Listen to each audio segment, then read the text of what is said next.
అంతేకాదు కరాబ్ది చేయిని, ముఖ్యంగా చేతిలో అరచేతిలో దానం చేసే చెయ్యి. ఈ దానం చేసే చేతిలో ఎవరుంటారు? లక్ష్మి ఉంటుంది. ఆ లక్ష్మిని దర్శనం చేసుకుంటే, తన అరచేతిని తను చూసుకుంటే లక్ష్మీ దర్శనం.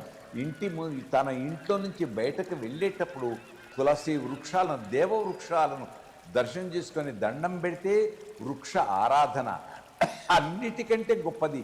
ఇంట్లో లేవగానే తల్లి తండ్రిని పాదాలకు సాష్టాంగ నమస్కారం చేస్తే ఏ దేవాలయానికి వెళ్ళాల్సిన అవసరం లేదు. కనపడే దైవాలే మాతృదేవత, పితృదేవతలు కనుక ఆ మాతాపితరులను ఏ ఇంట్లో ఆరాధిస్తామో ఆ ఇంట్లో అష్టైశ్వర్యాలతో కూడుకున్న సంపద ఉంటుంది. అది వైభవం అందరికీ తెలుసు.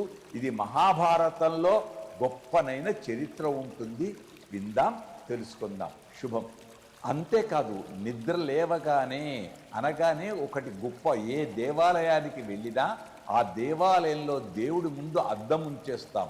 తనను తాను చూసుకుంటే చాలు, గొప్ప వైభవం. చెడు ఉండదు, నరఘోష ఉండదు, దృష్టి దోషం ఉండదు. తక్షశిల మీడియా ఛానల్ ని సబ్స్క్రైబ్ చేయండి, లైక్ చేయండి, షేర్ చేయండి.